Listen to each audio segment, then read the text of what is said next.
have 12 o'clock and I'd like to get started now. So I'm going to say hello, everyone, and welcome to our webinar today. I'm Peggy West, your organizer. And today's webinar is by DSS Condo, Building Solid Project Budgets. There's our speakers waving. I hope you all survived the Hurricane Ian with not too much damages or too many damages. I'm always thinking about different ways to open these webinars, and after Hurricane Ian and the tornadoes spinning out here in Delray Beach at Kings Point, it occurred to me how important the board members really are and how crucial your decisions are. So I want to thank all of you who are on the webinar today, board members, and I'm going to make a declaration and make today Board Member Appreciation Day. How about that? We all know that this is a pretty thankless job overall and that the communities take for granted most of the time, but I want you to know that you are appreciated. And on behalf of myself and the sponsors, we want to thank you for being on the call today, for learning all you can for your community. It's not just your responsibility to step up volunteer as you did, but it's admirable. So good luck with all your projects, and I hope you get a lot out of today's webinar from our speakers. Let's get started. I'll be sending you a sponsor sheet so you don't have to write all this down and remember this, but the sponsor sheet will have the names, the emails, and phone numbers of the sponsors. And now let's start to introduce them. And I want to thank my sponsors for inviting all of you today as well and doing your e-blasting. I want to start with our software sponsor today, being hosted by Vinteum Software with Leila Scola. She's our marketing manager, and her team is phenomenal in putting all this together. Leila, will you tell us about yourself and what Vinteum does for communities? Sure, thank you. So as Peggy said, my name's Leila. I'm head of marketing at Vinteum Software. We are a software company. We've been in business for almost 10 years now, working across North America.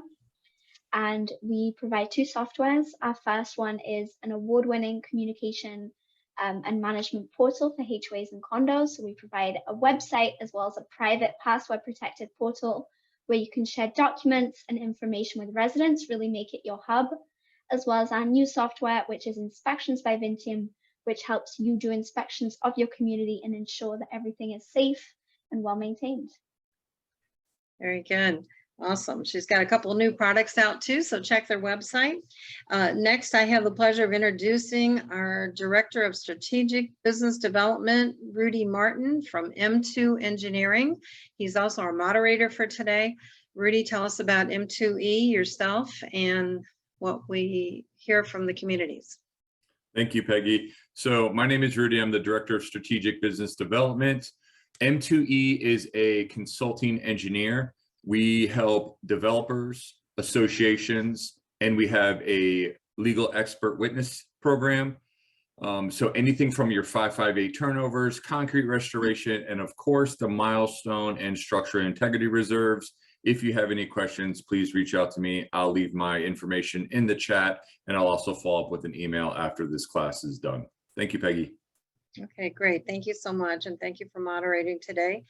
Next, I want to introduce a good friend of mine for a long time now, Bill or William Kilgallen. He's a tax specialist at Hafer Company. Bill, tell us about yourself and Hafer. Hey, thanks, Peggy. Good afternoon, everyone. Bill Kilgallen with Hafer CPAs. Our firm serves over 750 associations. We provide audit, tax, and consulting services. On the audit side, we've got 3 levels of services, the lowest being compilations, next level reviews, and then full-blown audits. We can help you understand the new rules regarding the building inspections and the associated reserve funding. So reach out to us. I'm going to put our contact area in the chat area, and have a great class, everyone. Okay, awesome. Thanks, Bill. Now, Hafer is a very predominant CPA service in the industry. So if anyone's looking for a good CPA service, I have to put this plug in, Bill. You guys are really good. Next, let's see. I want to introduce Jamie Gelfand. She's the Senior Vice President for Truist Bank. Jamie, tell us about yourself and the bank. Hi, good afternoon, everyone. Thank you, Peggy, for putting together another educational, fabulous class. My name is Jamie Gelfand. I'm the Relationship Market Manager at Truist. Truist is the end result of the merger between SunTrust and BB&T. I work in the Association Services Division, and we provide loans and lockbox to associations. So any projects that you have coming up that are authorized under the declaration of the association, we are able to provide up to a 15-year term, and we also provide emergency lines of credit. I hope you enjoyed today's class. Thank you. Awesome. And one of the main reasons why I invited Jamie today is because they are the go-to when you need money. So projects are coming, and she will give you a great opportunity to work on a great plan. Next, I want to introduce a fairly new sponsor working with me, KMAC Marketing. And Kathy, can you say a few words about yourself and your business? Kathy Macaluso, not on? I'm No. sorry. Okay, I'm sorry. I'm getting Sully mixed up here. You're very resembled. Let me just tell you, KMAC Marketing is doing holiday decorating, both interior and exterior, for your clubhouses and your properties. Very affordable. She's outstanding in what she does. She has many references. So like I said, in the sponsor sheet, her information will be there. If you're looking for someone new, some new ideas to decorate, go to Kathy at KMAC Marketing. Also today, not present is Jimmy Gonzalez. He is the regional representative for LM Funding. He called me ahead of time. Unfortunately, I had a back injury. And Jimmy is one, he's also a go-to person, using attorneys only to collect for past due assessments, but they advance money so that your community can be whole, so that you can get loans and so on. So it's a little complicated to explain now, but Jimmy can have an appointment and explain to you if you're having problems with collections. And lastly, I want to introduce the paving lady. Dawn is also not available today. The paving lady's been around for 30 years now. Huge company for paving and seal coating, etc. Anything to do with paving, check their website and call Dawn from the sponsor sheet again. So with that, I'm going to turn over this in a second after I read some bio information on our speakers today to introduce our speakers. We have two speakers today, and we have one speaker who's out with COVID, which we apologize. But to introduce Michael Powell, he's the COO for DSS Condo. Michael is a certified general contractor and a certified roofing contractor with almost 20 years experience in building and restoring condominiums, private homes, commercial spaces throughout South Florida. He's been a part of the DSS team for 4 years, and during this time he's managed construction of 8 condominium projects representing budgets ranging from $500,000 to $28 million. Before joining DSS, Michael was on the front lines as a senior project manager for 2 Miami largest general contracting firms, spearheading major concrete restoration projects at many Miami premier condominium buildings. So welcome, Michael, and let me introduce Robert. Robert is with us today. He is one of the most well-rounded construction executives in South Florida. Since joining the construction industry in 2006, he specialized in high-rise building envelope structures with an emphasis on roof replacement, facade restoration, structural steel repair and replacement, concrete deck and garage restoration, balcony restoration, railing replacement, as well as waterproofing, caulking, and painting. He's handled critical projects for the University of California, the Smithsonian Institute, and in historic districts throughout New York City, including several buildings that are part of the New York University. In addition to his technical construction, Robert knows how to keep construction teams on task while also tightly controlling schedules and budgets and minimizing change orders. At DSS, Robert has distinguished himself as a creative problem solver and has quickly taken day-to-day responsibilities to key projects and established outstanding relationships with clients and vendors. Robert is a Florida certified general contractor as well and is currently working towards advanced project management certifications. So welcome, Robert. And with that, I'm going to briefly mention we have their newest business developer on as well, Suli and Scalata. Suli, I don't know anything about you, so why don't you introduce yourself and then we'll turn it over to the guys.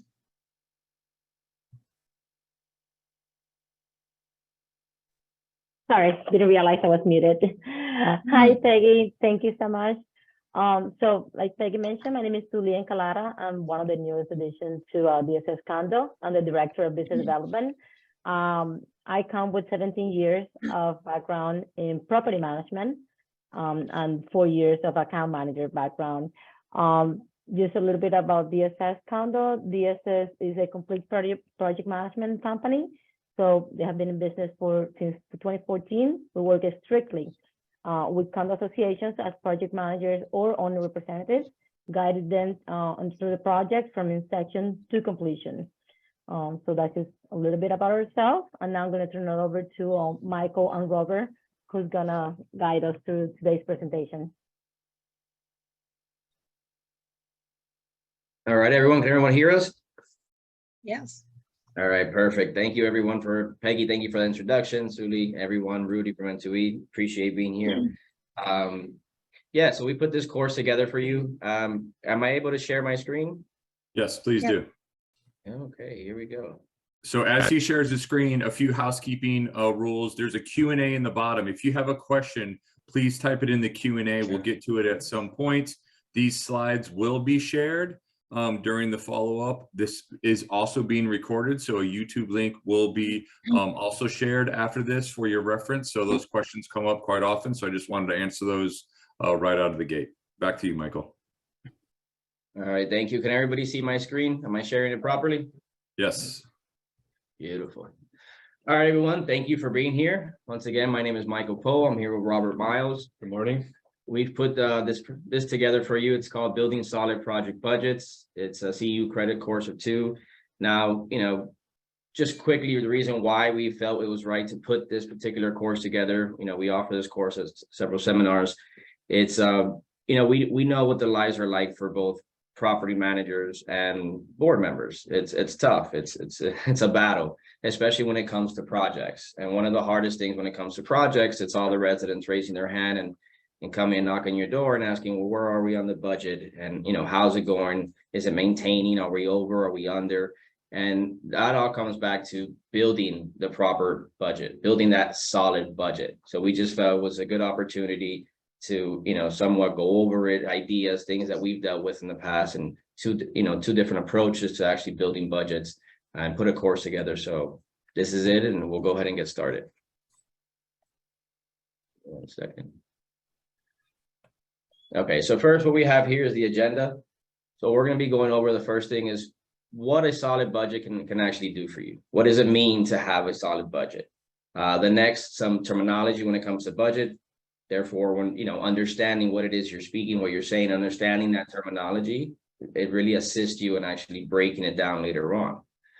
From there, we're going to actually go into the 2 separate approaches to developing the budgets.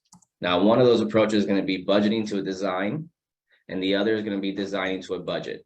2 completely separate approaches, both used in the industry today, on and off, depending your budget, depending your project, depending your board, your residents, and your vision. And we'll get into that. Okay, so the first we have here is what a solid project budget can do for you. Before I actually get into what it says there at the bottom, we're going to go here and just quickly to the left, just so you have an idea of what it is we're looking at here. This is a very simplified budget put together. So as you can see here, you have an area for soft costs, which takes you all the way down here, hard costs, and as it goes down with some contingencies put in place. Now, what does a budget do for you? Well, the first thing it does for you is it forces you to mentally walk through the project from start to finish. Now, why does it do that? Better understanding your project from inception, from the beginning. It's, give me 1 second. They're actually, Suli's saying that we're not sharing something. Yep. The slide's not moving. So is a slide, are you guys seeing the slide I'm seeing, or no? It's what we only see slide 1, but if you could hit slideshow or presentation, we won't see the boxes to the left or the comments below. So just one quick click should help that. You know where this is? So I'll go to slideshow or presentation. Yeah, it's currently in presentation mode. We're Yeah. seeing the slides on the side, and we're seeing Let me the, stop sharing and try again. Oh, you're seeing everything. yep, Share. there we go. I didn't do anything. What are you seeing now? Now we're seeing the main slide, but we're also seeing what the next slide would be in the notes on it. Got it, So okay. you need to, Switch it.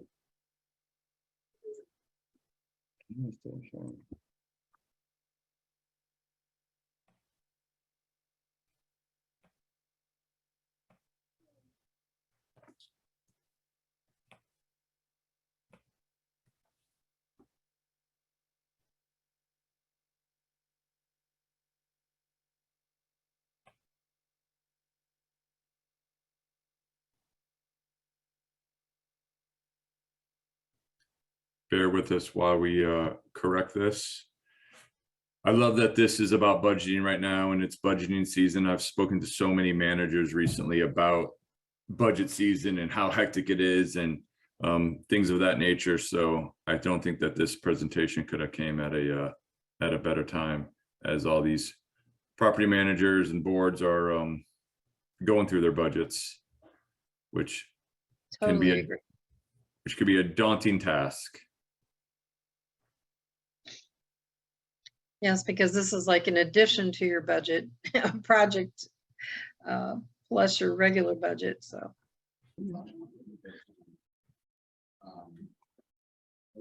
What do you see now? You, Just you'll need to share the screen. Yeah, I'm going there now. I'm gonna share.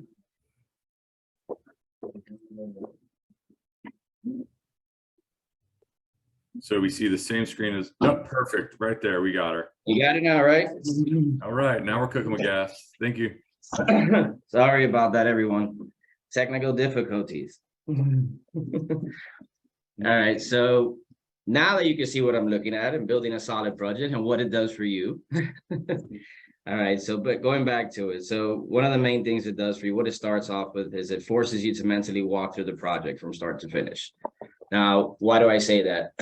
You know, take an example for, you know, thinking of a hallway restoration, corridor beautification project, call it. You're sitting there now, you're walking through, what is it that we're doing here? We're going to go ahead and we're going to be we're going to be touching all the walls. We're going to be touching the baseboard. Now the baseboard, will that affect the tile? How does it affect the doors? If we're replacing the doors, walking through that process allows you to identify the obstacles, the items that need to be added to that budget.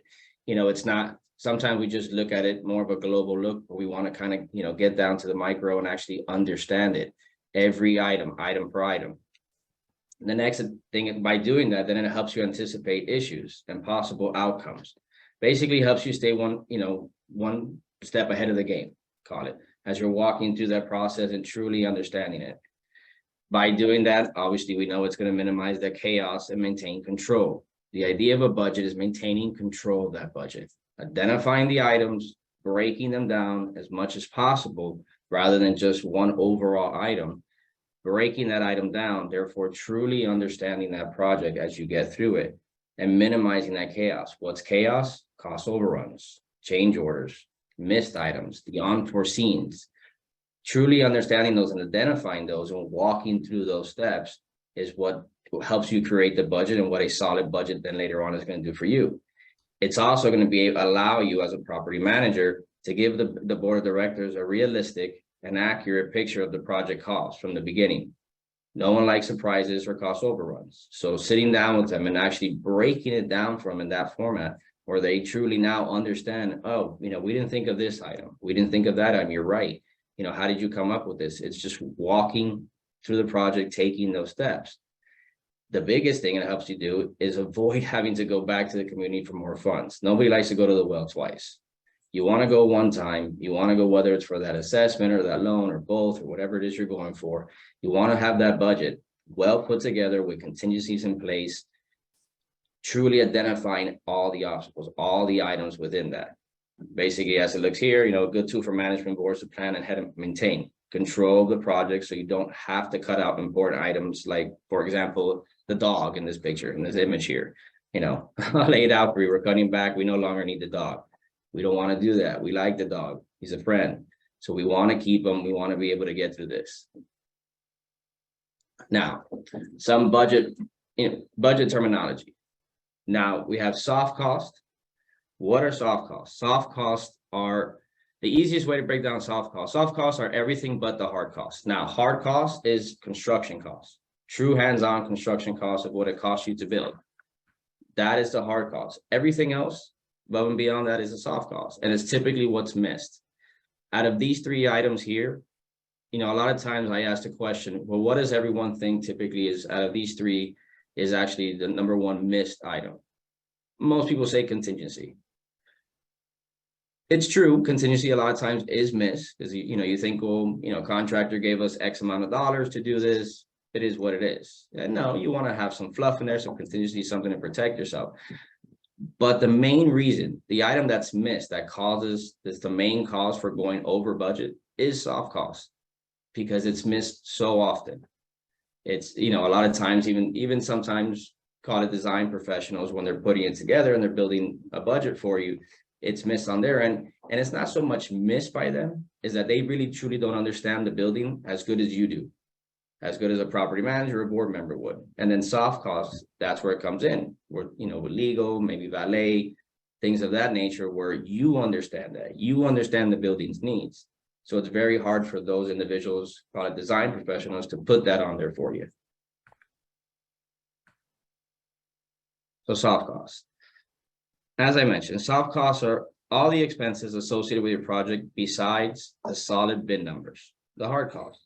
The most common mistake we see in the project budget is overlooking essential soft costs that should be included. Some soft costs are easily calculated, and many are educated guesses based on the scope and estimated duration of your project. Now, an example of educated guesses. So an educated guess a lot of times is, call it additional management or additional security.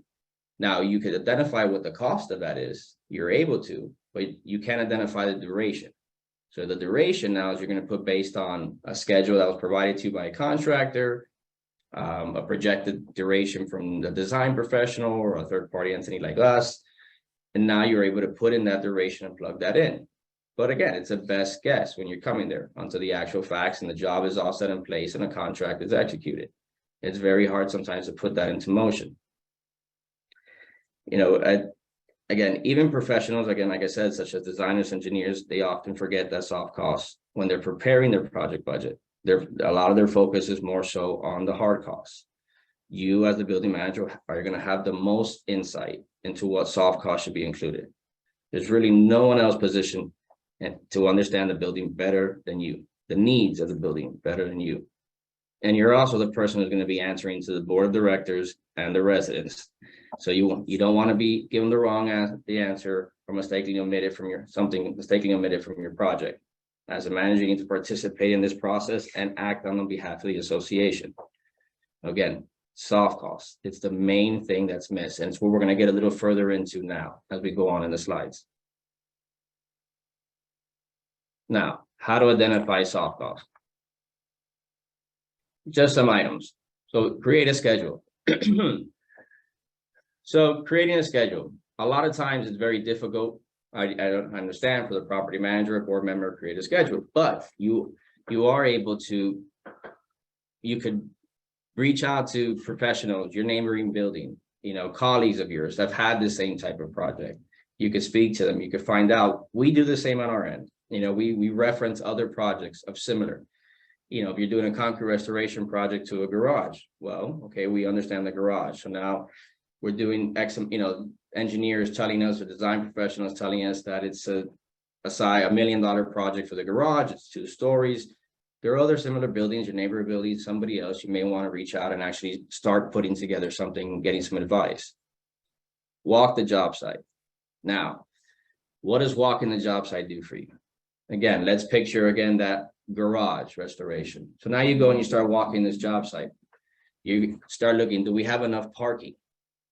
Does it how are we going to do this? How many areas are you able to give up? Now, If you're able to give up areas, is that going to force you to now hire a valet service? Is it going to force you to go get parking elsewhere?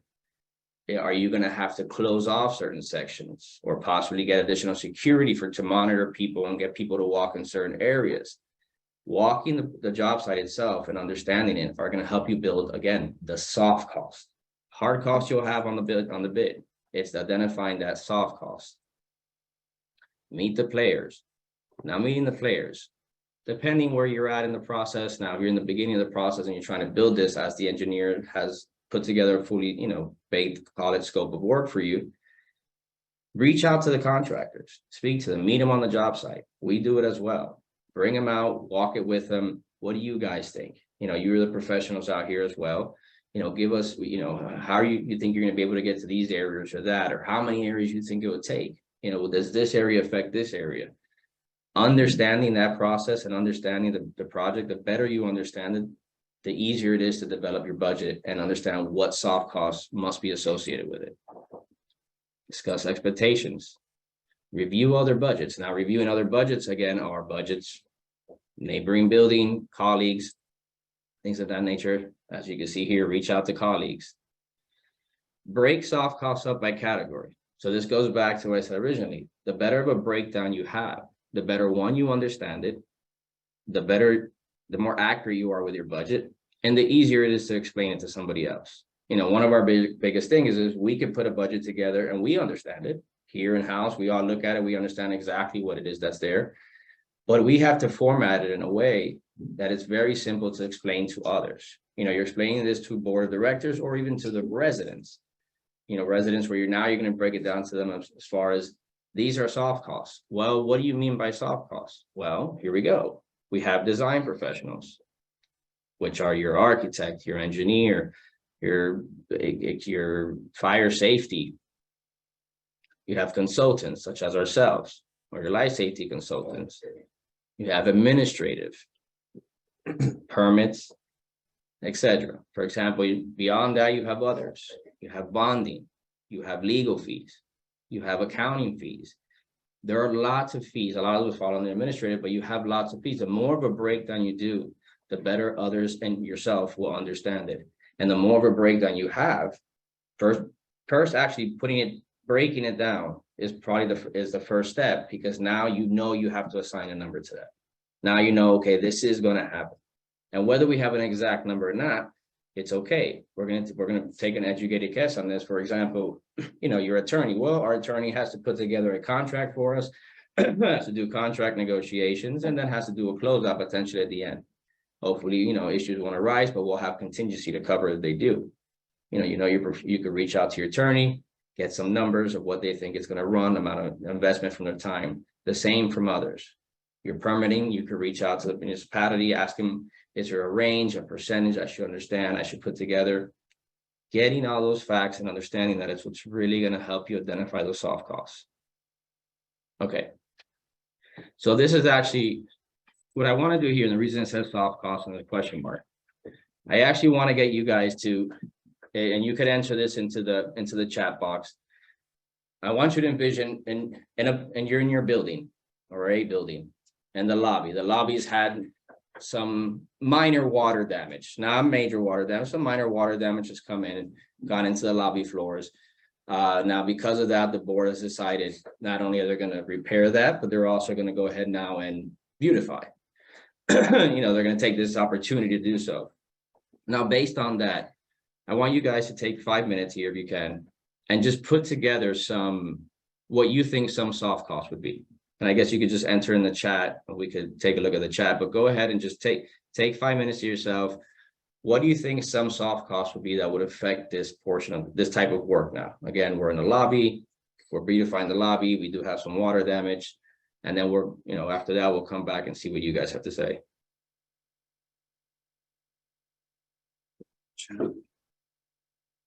Michael, while they are typing some of their answers, there was a question that came up, and being on the engineering side, I'll let you answer this first, and then I can go ahead and back you up on this. But it says, shouldn't all these walkthroughs be with engineers? Now, you listed a lot of things that were kind of out of the engineer's scope. as far as getting design and multiple vendors included. Can you answer that question? Shouldn't these walkthroughs be done with an engineer?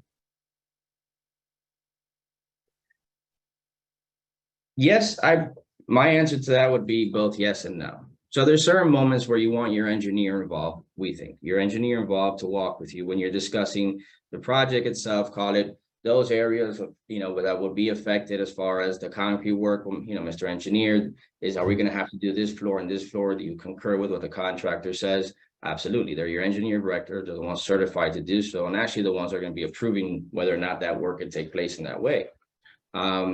I think on the other end of that, depends what else we're looking at here. When we're talking about in-house with the building, additional security or additional management to monitor areas, or how are we going to allow people into the building? Are they going to be wearing name tags? Should we get name tags for them?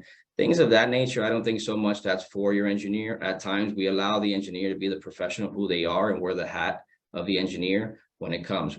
The more having them, if there is any portion of that is related to direct project itself, then yes, absolutely, I would say yes. Anything beyond that, I think we allow the engineer to be the engineer.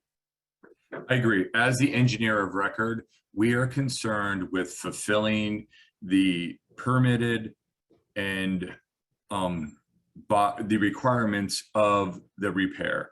We're tasked with specifying the repair, making sure that repair or that build is done correctly, and signing off on it.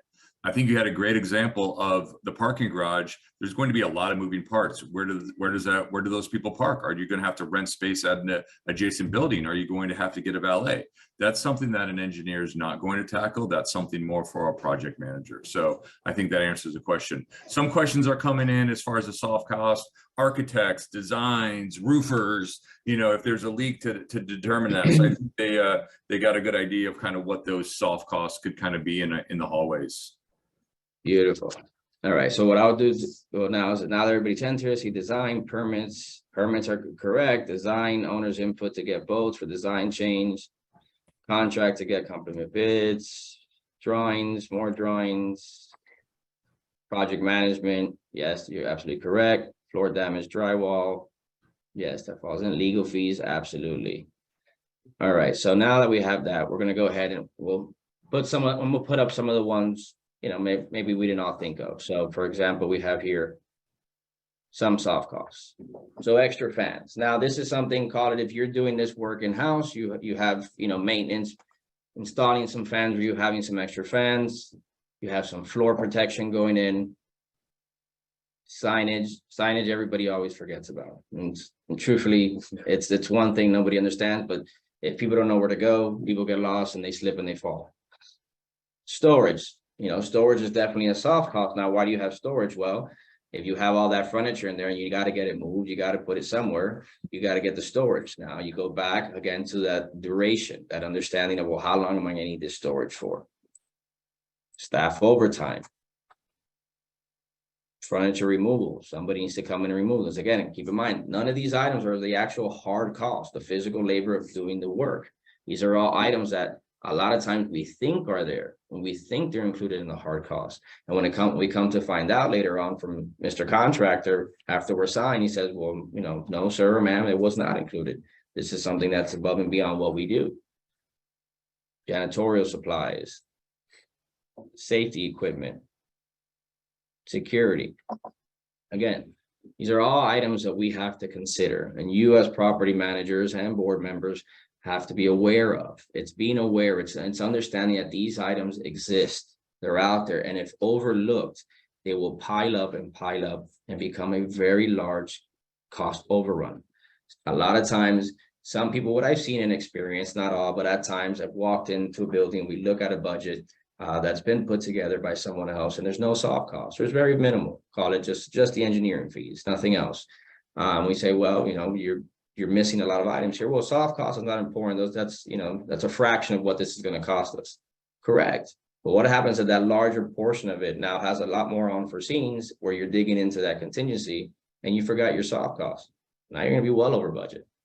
The idea is to capture it all in the beginning and capture it once, do it right, properly plan for your project by properly putting a proper budget together. So now the next item, hard costs. So your hard costs, for the most part, the majority of us know what hard costs are. As you can see here, your general contractor, your plumbing contractor, these are the actual bids, proposals you get and what you're signing to perform the work. What it costs for them to come out here and do what they have to do. That's your hard cost. Now, contingency.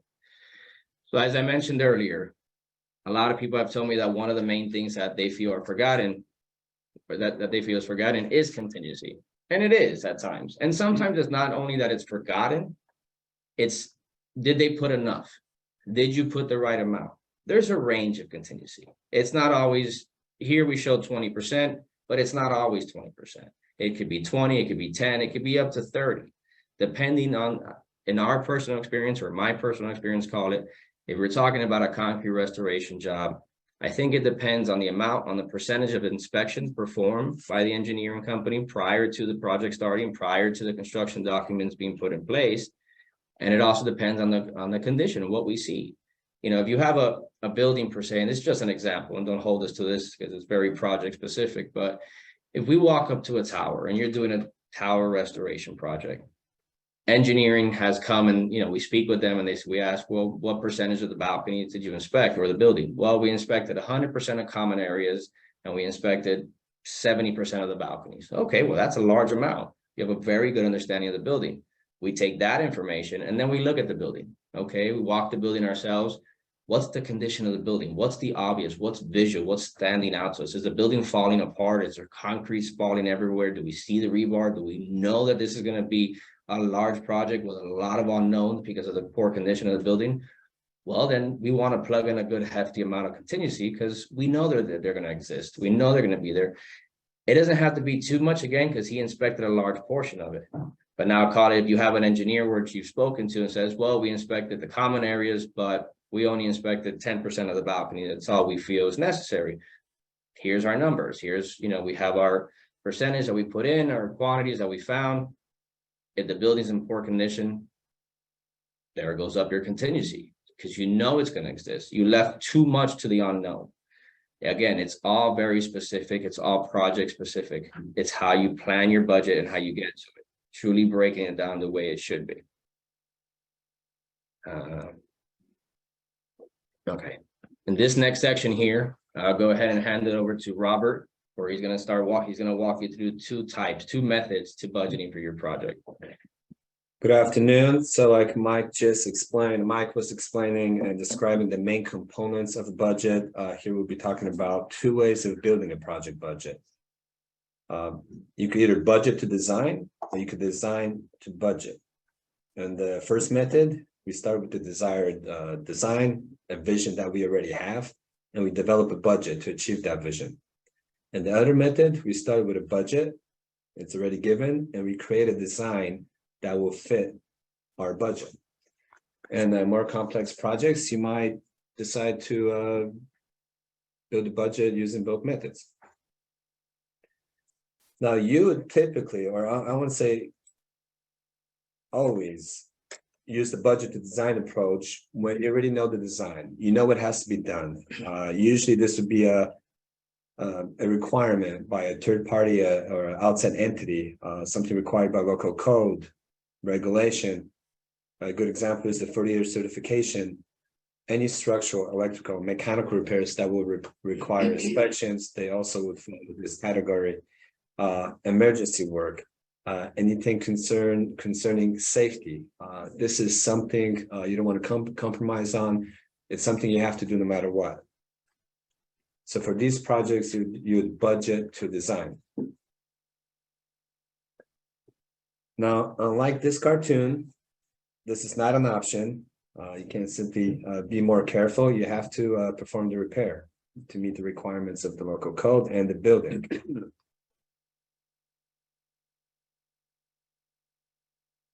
You can also use the budget to design method for exterior and interior beautifications. If the board or the members of the association already have a vision, they know what they want, and they're willing to spend the money on it.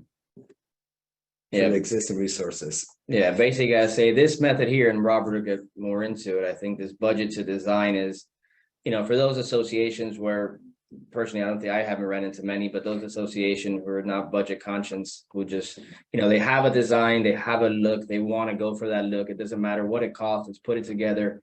This is the way to go. That is right.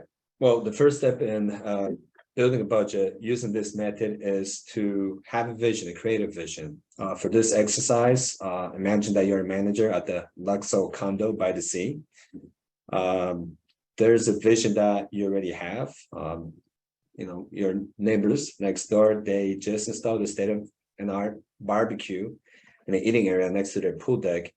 So the members of your building, they want to get a better one, and they're ready to pay for it and do what it takes to get one.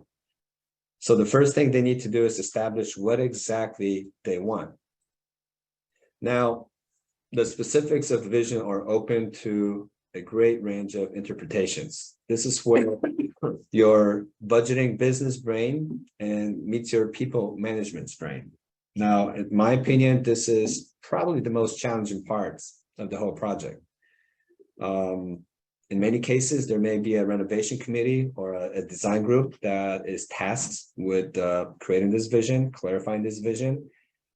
Just remember that all these groups comprise of individuals that have different ideas, different tastes. Getting all these to agree on a vision can be a lengthy and a very complex project alone and could take several months. Now, the design committee meetings could drag on for weeks, as I mentioned, months. Here, see a typical manager. The whole process is very stressful, as you could tell. This is our manager on yet another design committee meeting. It is important that you have a great deal of patience and you help guide your association and committees into defining that vision. It is very important that you maintain discipline and maintain focus during a lot of these meetings. Good luck. Yeah, good luck with that. These meetings get sidetracked. It's something that it's a critical moment and an important milestone. In many cases, it is difficult or almost impossible to come to a consensus. You might end up having a vote to make a decision. But the more specific you could get during this process, the better it will be for the designer and your budget. We know it's not an easy task, but please keep that in mind that this is a critical milestone. Now, once the building and the association has a pretty good idea of what they want, the first element in your budget building process would be to get a price from somebody that's going to design your barbecue area, design your vision. In some cases, the condo might have somebody on the board that has that experience. It might be a retired design professional. In many cases, or most cases, you would hire a design professional to create that design for you. The design process is key to building your budget for any significant project. It identifies what the budget needs to cover and what contractors need to bid on. Now, in some cases, you might have a relationship with a contractor. There might be vendors that you have multi-year contracts with, MSA agreements with. You might reach out to them, but in some cases, you might seek out new vendors, new contractors. In this case, you would develop a RFP or a request for proposal and send it out to different possible. Well, we'll see what's the design. Designers, yeah. It's for the design group, yes. In many cases, actually, it's a legal requirement for any project that exceeds 5% of your condominium's budget. The main purpose of an RFP is to get as specific as possible with what you want, so a designer can respond accurately. Please keep in mind that when we say designers, we're talking about a variety of professionals, depending on the project. It could be a landscape architect, it could be an interior designer, an engineer, a structural engineer, electrical engineer, MEP engineers. And for any given project, there might be more than one. Yeah, and we actually have a different course on RFPs, but just to piggyback there a little bit on Rob, just being very specific in your RFP is crucial.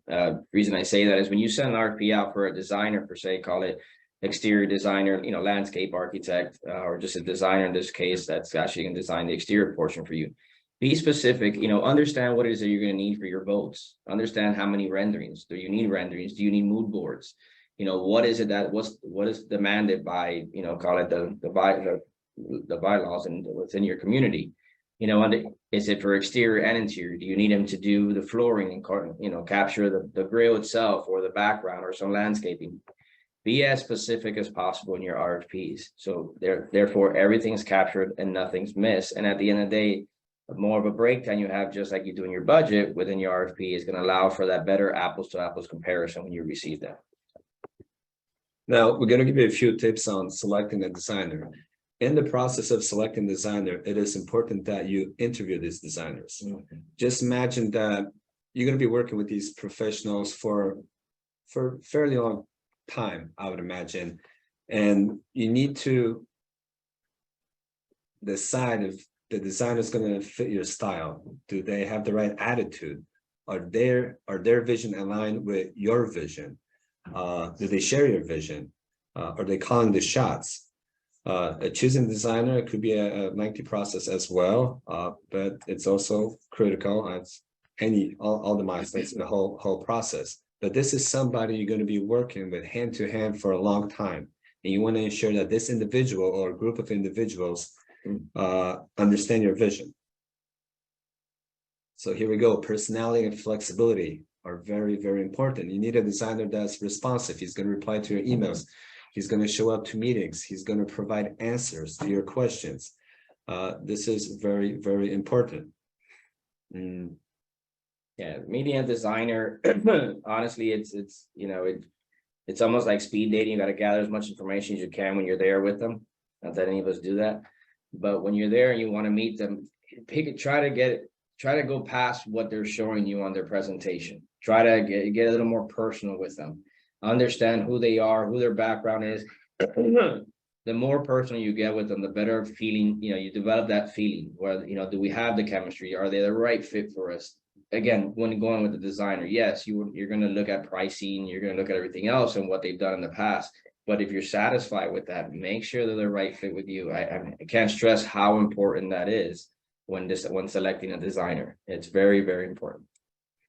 Another good tip is to ensure that the designer has worked with associations. Working with associations is specific, it's a little bit unique. If you choose a designer that has this experience and understands the whole decision process, that'll make things and the whole process much, much smoother.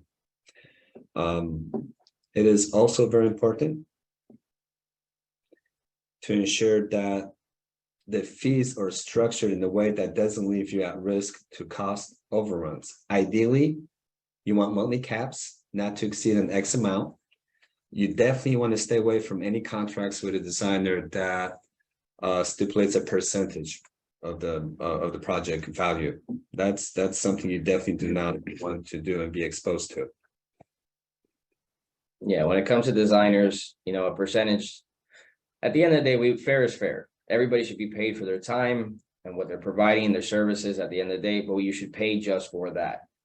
A lot of times when a percentage is put in place and it's going to be captured on the entire, call it fee or value of the project itself, you feel at times you're not getting your money's worth, let's say. So the easiest way to put that aside and just not have to worry about that is eliminate the whole percentage of the project and find it more so on either lump sums or hourly, something you're able to quantify and track. As with any project and any contract, do not take on yourself to negotiate the contract. Always work with an association's attorney to ensure that the association is protected, that you and the board are still in the control of the project, and that you get what you want at the end. Very important, and we cannot stress this enough, is ensure that the design generated by the design team belongs to the association. You're paying for it, you own it or should own it. Make sure that is always included in the contract. Okay, so we send out the RFP. we interviewed some designers, and the association decided to hire Super Design Incorporated, which envisioned that for this project, they will need 60 hours of design work at the cost of $6,000. That is our soft cost. Now we're gonna undergo the same process with the hard cost. So we have the design, we have a professional that's gonna design our vision. Now we need to find a contractor that's gonna replace our old barbecue set and install a new one that we selected. For this process, you could either work with vendors and contractors you have a relationship with, or you could also send an RFP, request for price, and bid this project. As a property manager, this might be your responsibility.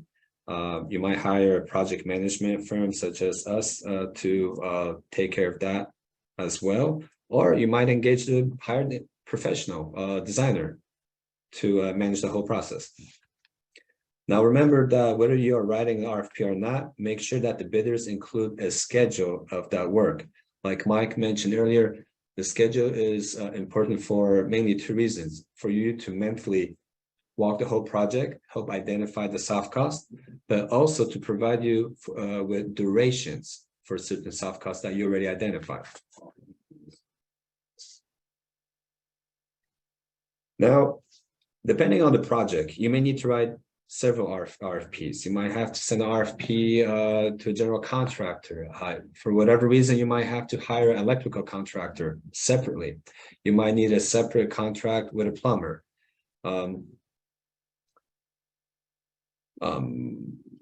These separate bids all need to be included in the total project budget. Now we send out the RFPs, we receive the bids. Now it's time to do a bid analysis. Now we're assuming that all these contractors that were invited to bid were pre-qualified. So in many cases, but not in all cases, you'd go with the low bidder. In this case, we see that the general contractor, they all came within 10%. One priced out his services at $27,000, another at $25,000, another at $30,000. They're all qualified to perform this work. In this case, it makes sense to go with contractor number 2 that came in at $25,000. So even though the association makes the final decision, but you as a property manager are responsible for getting the best value for the building. So we had the hard costs. We inputted here a general contractor, electrical contractor, appliances. Actually, in this case, we went with a little bit higher bidder. This could have been a result of some interviews with general contractors. But in any case, we have the hard costs already accounted for. Now's the time to recognize additional soft costs.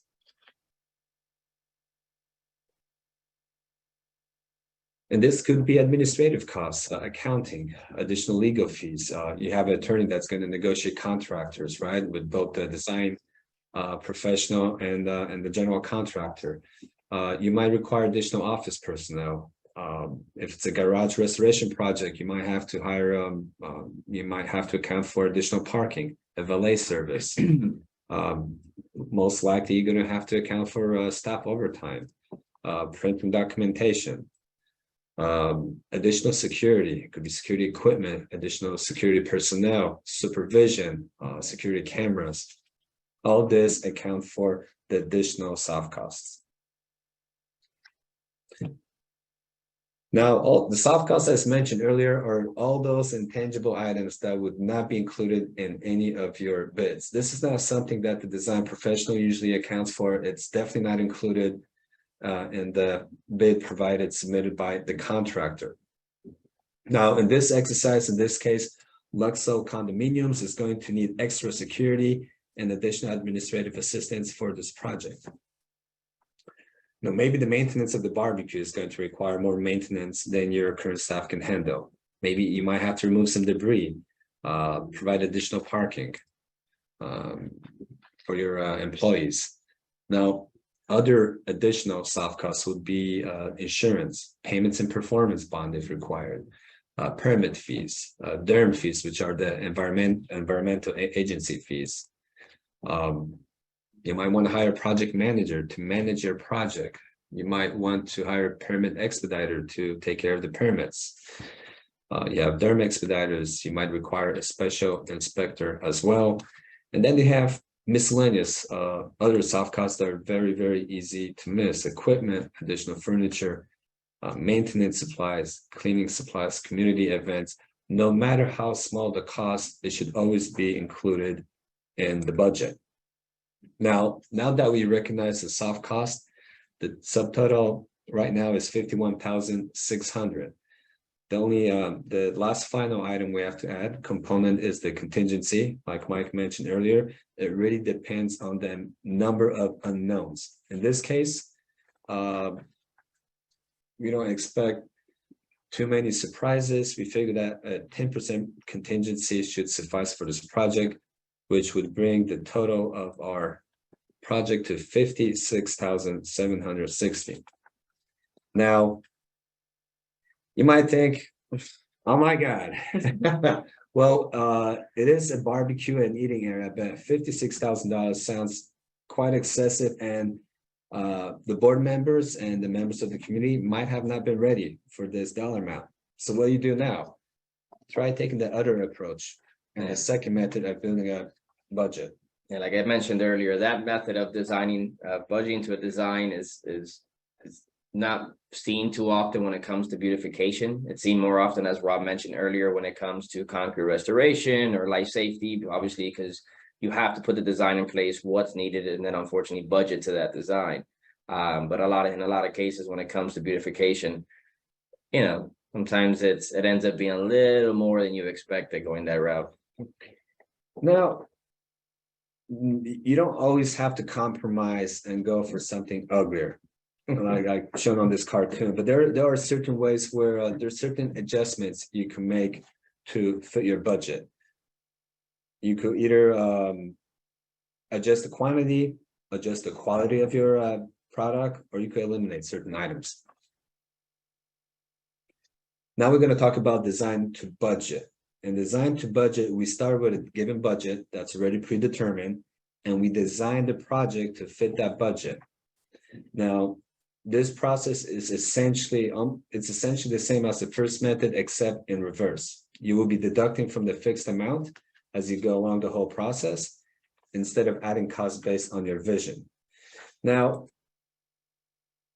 how do you determine the budget?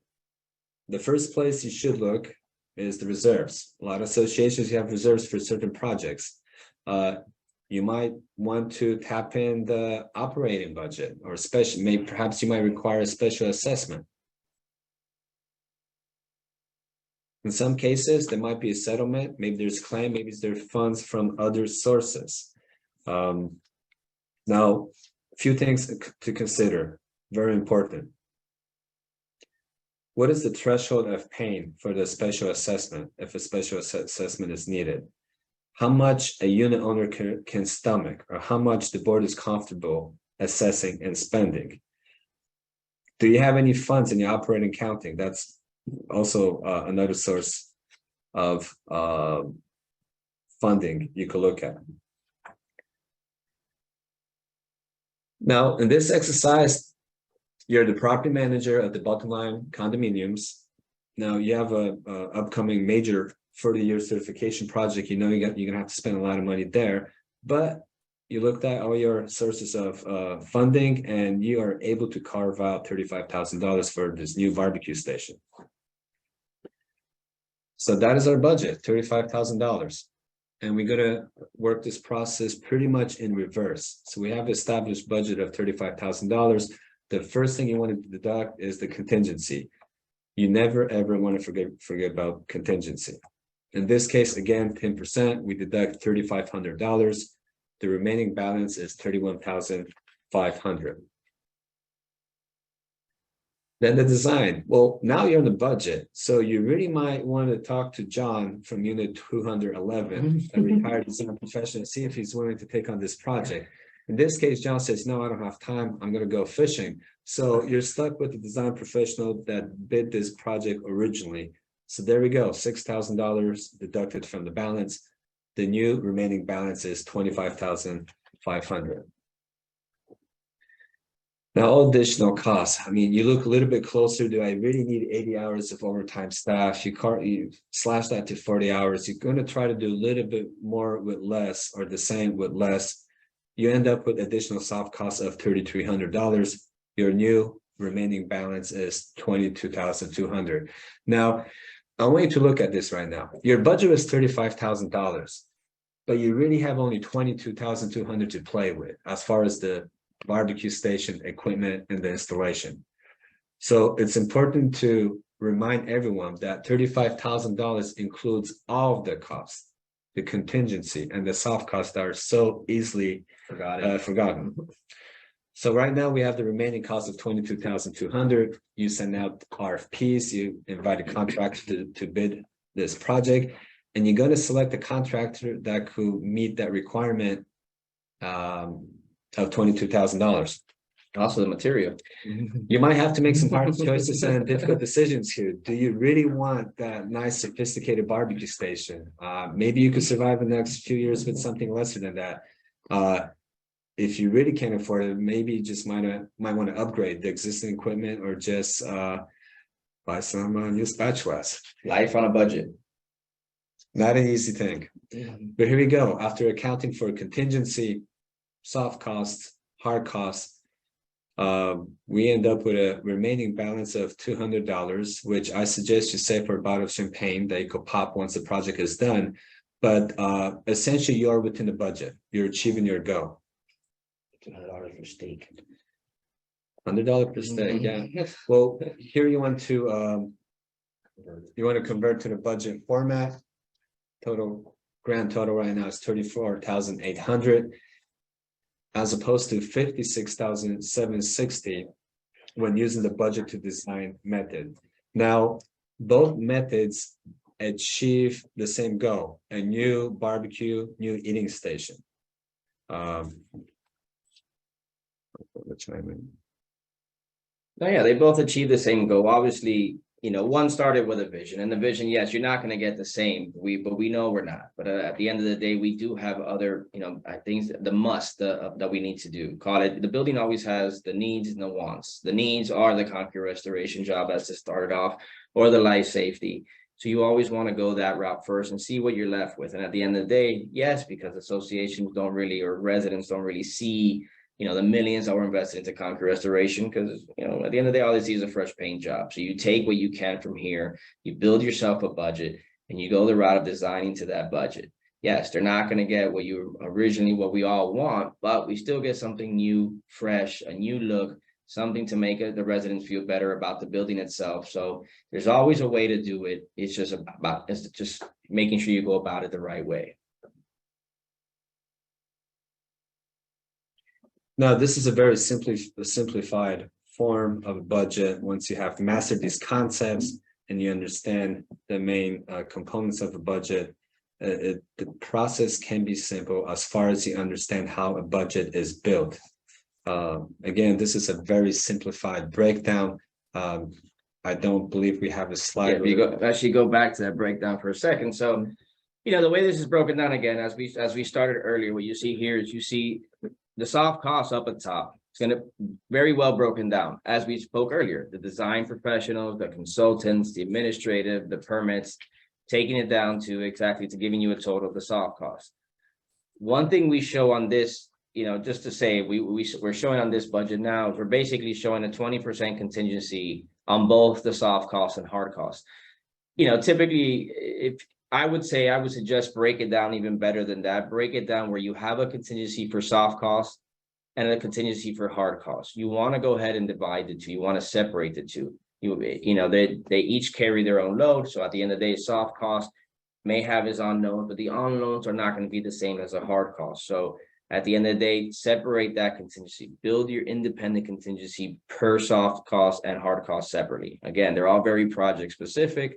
You know, trying to capture one contingency for the overall project at the end of the day, you know, it's either going to inflate it too much or not be enough. So, you know, you want to break it down as much as possible when you're going through it. Well, note about contingency, please do not reveal your contingency neither to the design professional nor the contractor. This is information for you only. We never want the contractor to know what contingencies are available out. Yes, which I'm glad you brought that up, which, we see that at times. We see contractors, come in and say, well, they put it here on the, the bid or whatever, that there's a 10% contingency or 20%. It should not be there. We have a cost. This is what your cost is your cost. And again, going back, well inspected by the engineer, identified by others, by you, the needs and the wants of the building, the necessities of the buildings. Putting together that budget, that should be your cost. Your contingency is just your safeguard, personally safeguard for the association, for the board, for you guys to have that aside, as protecting you from any unknowns. But there's no need to reveal that to other entities, other parties, being that, those individuals now know, okay, well, this association is able to go a little above and beyond. We don't. We're on a budget. We're always on a budget. Are we smart about our budget? Yes, because we sat through a course that showed us how to be smart about our budget. But at the end of the day, this is our budget, and this is for us. This is unknown to others. So again, going back to it, the difference is budget to design. As a reminder, budget to design is not only speaking about when it comes to beautification and designing a project, it's more so related to the mandatories, the must, the needs, the 40, the 50 years, the life safety, the sprinklers, everything that is budgeting to design. You're going to go out, you're going to get the professional, you're going to put the project, the scope together, call it a design, and now we're going to budget for it. Now we're going to sit down and figure out what that is. Not going down to design to budget. This is opposite. This is more going towards the wants. When you have the beautifications, what can we do? Well, we want to modify and beautify our corridors. Well, we have X amount of dollars. Let's figure it out. You may not be able to change the flooring, but we could definitely change the base floor, the moldings, the doors, the panels, paint, furniture, pictures, wall art. Again, it's going to help you identify what you can do when you design to the budget. Now, as a property manager, either if you created the budget on your own, or you had a professional project management firm to help you in the whole process, you can not only present the association with viable options to allow for informed, educated, responsible decision-making, but your projects will run more smoothly. I emphasize more smoothly. No projects going to run smooth, but more smoothly. More smoothly. And you avoid some surprises and cost overruns along the way, and you look like a superstar. There you go. There you go. And as I said, everybody, we teach that little dance here at the office. So, we're able to look like the superstars. It's a must. It's part of Friday trainings. Hey guys, I got a question. Now, the contingencies, that's also for concrete restoration, correct? That's for anything. Should it be separate concrete contingency for concrete restoration by itself? You want to go ahead? Well, something I was going to mention earlier, just I think it piggybacks on what you're asking about is, so in addition to the contingency that we do not want to reveal to the contractor, you could also include contingency on the bid form. You could ask the contractor to also include a contingency in their bid. But like we mentioned earlier, that the fixed percentage for contingency is really, it really depends on the nature and the scope of work. So for concrete restoration, there are more unknowns. We don't know what's under that concrete until the concrete is sounded, is demolished, is inspected by a professional engineer. We typically set the contingency for concrete restoration at 20%. For certain interior beautification projects where we kind of know what to expect, is, you're going to replace a carpet, what can you really expect? Maybe some saturated plywood or substrate you might have to repair. It's not major. We typically use 10%, but contingencies could be set as high as 30%. Again, depending on the nature and the scope of work. That's great. Thank you. So in your experience, how many times is poor planning coming up with a situation where these budgets aren't even close, and the unfortunate circumstance of these customers are just being in a horrible situation with a blown budget? I mean, I think on an industry standard, I think we all know it's about, I think only with maybe 25% of projects actually come within their original budget. A lot of the projects that we get on, Rudy, are, if we're on there from inception, we're able to get them on the right path, go in the right direction. You know, a lot of the projects that we've come on later on, whether, you know, once it's started or after signing with a contractor, we go back and we find that, again, a lot of these soft costs, and not all soft costs, were missed. They didn't really anticipate, and it's all due to, I would say, poor planning. It's the planning process.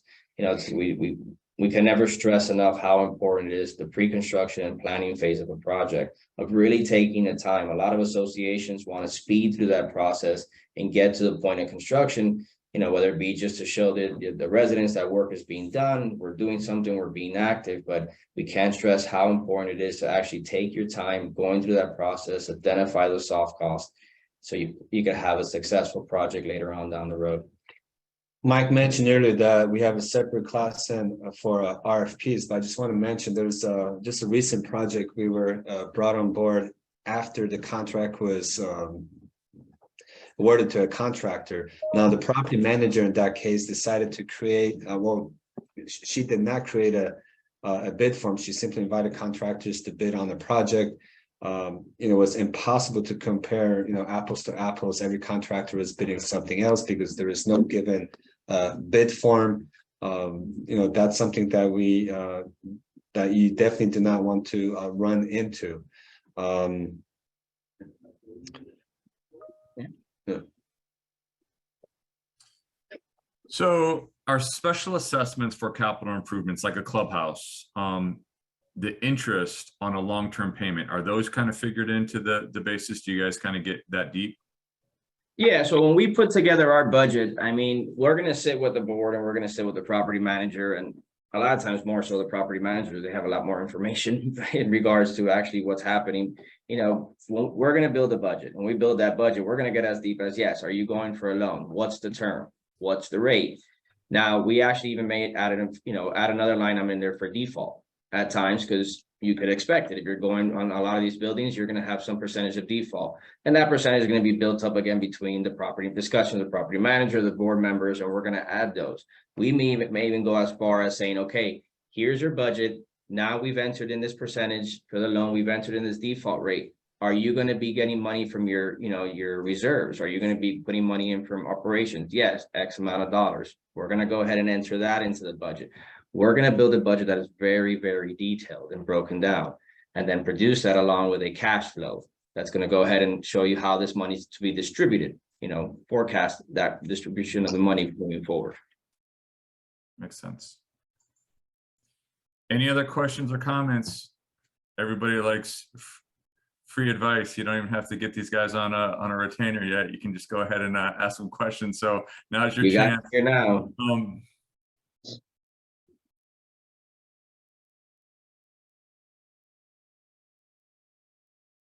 Just reading some of these now.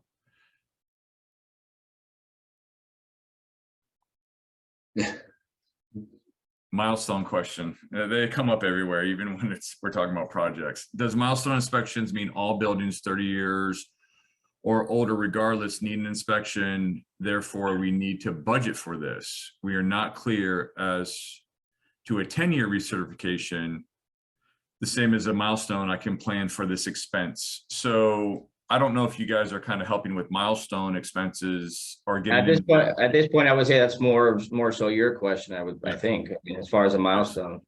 So yeah, you do have to budget for them. They're ranging from 25,000 to 65,000 for a milestone, and the structural integrity reserves are anywhere from 10,000 to 20,000, depending on how many man or woman hours we need to put on the project to do these milestone inspections. If you have not had work in the last 6 years to your building, be prepared that you're going to go into phase 2 and you're going to need a DSS Condo or somebody else to kind of get into that. So the milestone inspections, yeah, you will need to budget for that. Absolutely. I'd get with your property manager and your legal team, and of course, if you need a proposal, please reach out to us. So yes, you're going to have to budget for that.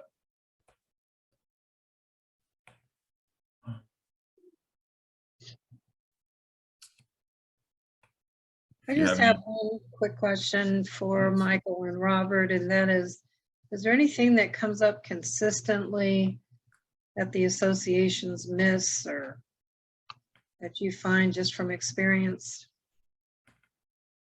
I think it's very, very important to set the expectations very early in the project. I mean, among the board members, the community, with all the stakeholders, really. From my experience, I could say that if those expectations are not established early, there's a lot of disappointment, perhaps miscommunication, even friction. No, I agree. I mean, setting the expectation, and as far as, items, what's typically missed or what's most common, we're gonna call it related to a budget, is what we went over, the soft costs. I mean, again, in fact, the reason we built this is for that reason, because it's what we see over and over again. Associations are just are giving it to the, to the engineer and saying, put it together for me, budget it for me. And again, as we go back, it's not that the engineers are missing it. It's just the engineers have a job to do, and they're putting together a budget for you on the construction itself. And, they're helping you with contractors and what you need to do to the building, but they don't know the building as you do. They don't, when you understand the needs, you understand what you could park there, how many cars you could take, what areas you're gonna have to close off. And it's typically missed a lot of times. It's just overlooked. And also, I think it might be a part of it is misunderstanding of the engineer of record's role, what they're responsible for and what they're not responsible for. This one thing is to be the engineer of record and designer, another thing to manage the whole process. Those two you have to distinguish, and it's important that that's discussed. Yeah, I'd just like to give them some pointers on that. So, okay, well, is this a wrap? I got one other question here. Okay. In an effort to determine what concrete restoration needs to be done and determine costs, would the golf club method or X-ray process provide better results to help minimize unknown costs and accurately determine what work needs to be done? So when you're budgeting, Michael, the question is the golf club or the X-ray process better, and which one is more accurate? Well, again, I'd go back to engineering on this one, but look, in our method, what we've seen is like the golf club method is that if you go back to ICRI standards, you're going to find it sounding. Okay. And you're allowed to sound, you're allowed to go and look for it. I don't think methods are methods. Yeah. If you go above and beyond, do them all, do a core sample, see what's within the concrete itself. See if there is corrosion within that exists where you can't see where it sounds solid. But it's just get as much area as you can as a recommendation. I'd say in the beginning with an engineer, speak with your engineer and tell your engineer, Mr. Engineer, we want you to cover every area you possibly can. We want your expertise to help us better budget for our project. Don't sound 10 balconies and go in there, sound them all. Sound 100%. We're okay with the upfront cost now because it's going to help us plan better for the remaining for the rest of this project, rather than giving us those unknowns.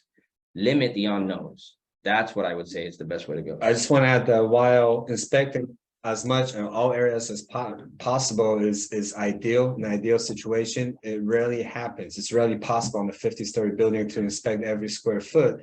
So the only sensible thing or practical thing you could do is choose a 10-20% surface that is representable of the whole building and make an assessment based on inspecting those areas. Now, hence the contingency. Again, more unknowns, the higher should be the contingency. Yeah, and you're still going to have the unknowns because whether it was sounded or X-rayed, it's going to show you the sound is going to tell you this area is delaminated. The X-ray is going to tell you this bar is filled up to this, but you're going to go ahead and chip that area out. But we don't know if that corrosion is consistent amongst there. There's standards to follow. You're going to have the unknowns. They're still going to be up there. So, you do the best you can with the tools that you have. That's the game. In the beginning, speaking from an engineer's perspective, when a building is being acoustically sounded out or an X-ray is done, regardless, whatever the contractor finds wrong when he is up there, or the engineer finds, that still has to be done. So regardless if you're doing a inspection and you're getting a good idea, which is an estimate of how much it's going to be, or you literally go over every square inch with that fine tooth comb, if it's a $15 million concrete restoration, it's a $50 million concrete restoration. Now you're going to pay substantially more if you want the engineer to swing every single square inch of that building to go ahead and tap things out. And I can tell you, if X-ray is done and an engineer marks up a square foot of concrete stucco D-lam to be removed, when that contractor goes to remove that 1 square foot, it is extremely possible that during that another square foot will be found, and that could not have been identified with an X-ray. Okay, Correct. so you have to know that whatever a engineer is estimating, it is an estimate, and until you peel back the layers of that onion, you cannot 100% guarantee from any type of review. Now we can do a better job, but it's also costly. So you've got to be concerned about the cost and the industry standards. And every engineer is different. Some are going to sound more square footage and more balconies, but there's also going to be a cost difference as well. Now we got some questions rolling in here.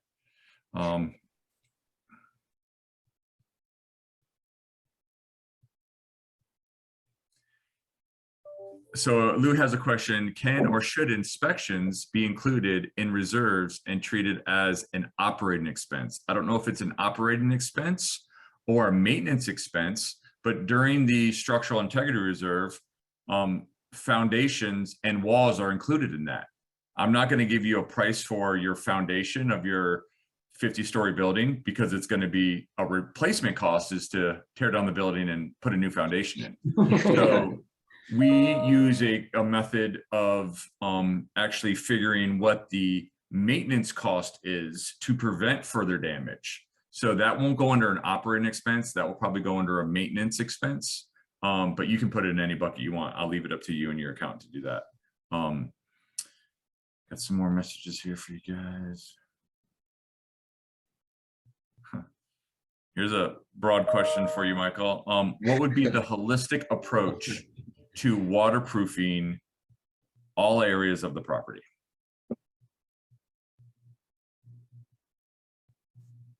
Do we have another couple hours? Holistic approach. I mean,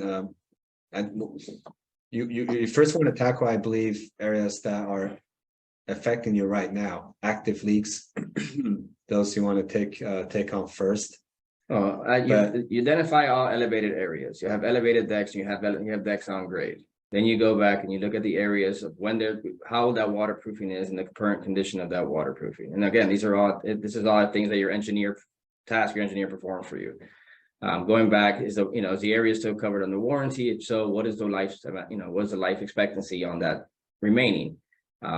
Basically, that's the approach to coming. Now, again, I think when it comes to tower restoration projects, the way, I personally look at it, some employees of DSS do, is when you do a tower restoration project, the question always comes up, do we waterproof all our balconies, or do we not waterproof our balconies? Well, the way I look at it is, you're definitely going to tackle the structural integrity of the structural portion of the building and make your building structurally sound, and that's great.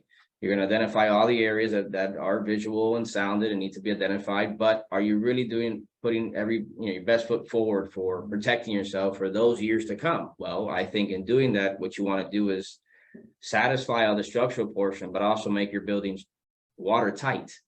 And in making your building watertight, keeping out all that salt air and that salt water out of there and keeping it from affecting your corrosion and developing over the next couple of years, is the removal of that overburden, the removal of that, sounding all the areas, not just the visible areas, and replacing that waterproofing and getting in place, and now saying, okay, we tackled our building. We did all the structural portions, we took care of that, and our building is now watertight. We really don't have to look at this for another, for some years to come, because we took the right step. We took every step that we should take.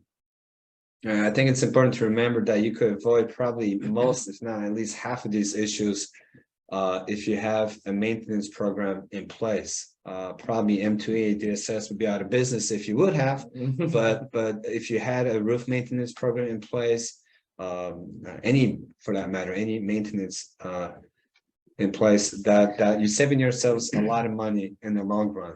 The maintenance programs, yes, they come at a cost, but it's a great savings in the long run. I agree. And as far as waterproofing balconies,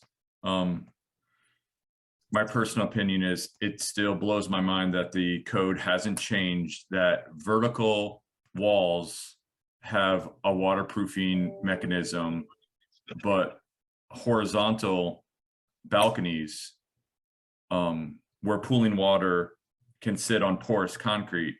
When in doubt, please always waterproof your balconies and your catwalks and any horizontal concrete surface.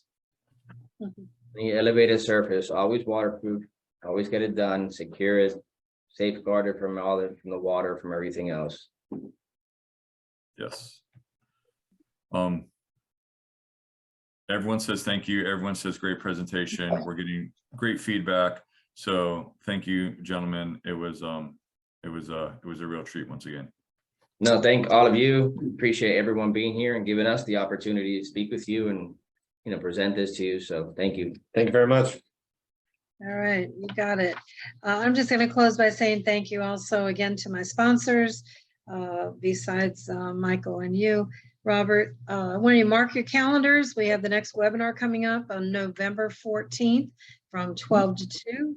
It's going to be a painting technology class by Benjamin Moore. So I appreciate your attendance on that as well. And lastly, I always close with this. That's if you see something, say something. Explanation. What? Thank you. Bye-bye. Thank you. Thank you. Thank you, Thanks, everyone. everyone. Thank you.